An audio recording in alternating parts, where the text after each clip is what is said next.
চীনের সেনাবাহিনীর সবচেয়ে কঠোর প্রশিক্ষণগুলি কেবল শারীরিক শক্তি তৈরি করে না, বরং মানসিক দৃঢ়তা ও টেকসইতা গড়ে তোলে। প্রথমত শীতকালীন প্রশিক্ষণ, যা সবচেয়ে কঠোরের মধ্যে একটা। বিভিন্ন উচ্চতম প্রশিক্ষণ কেন্দ্রে সৈনিকদের মাইনাস তাপমাত্রায় বরফের মধ্যে দীর্ঘ সময় কাটাতে হয়। ঘন কপ বা বরফে ট্রেনিং করা হয় যাতে তারা শীতের চরম পরিবেশে বেঁচে থাকার কৌশল শিখতে পারে।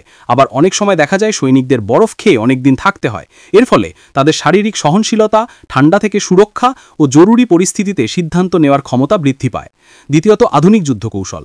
পিপলস লিবারেশন আর্মি তাদেরকে আধুনিক অস্ত্র, যোগাযোগ ব্যবস্থা, সমন্বিত বাহিনী কৌশল এবং ডিজিটাল যুদ্ধক্ষেত্রে কার্যকরী হতে প্রশিক্ষিত করে। সিমুলেশন, দলগত অপারেশন এবং দ্রুত অভিযানের ওপর জোর দেওয়া হয়। তৃতীয়ত সান্ডা বা পূর্ণ যোগাযোগ লড়াই প্রশিক্ষণ, যা ঐতিহ্যবাহী মার্শাল আর্ট ও আধুনিক কন্ট্যাক্ট ফাইটিং একত্রিত করে। এখানে বক্সিং, কিকবক্সিং ও গ্রাপলিং চর্চা করা হয় যাতে একক দাঙ্গাবাজ বা ঘনিষ্ঠ যুদ্ধে দক্ষতা নিশ্চিত হয়। চতুর্থত টিকে থাকার চ্যালেঞ্জময় অনুশীলন এবং ধৈর্য পরীক্ষা, যেমন দীর্ঘ সময় ঠান্ডায় দায়িত্ব পালন, কঠোর শারীরিক অনুশীলন এবং মানসিক স্ট্রেস টেস্ট।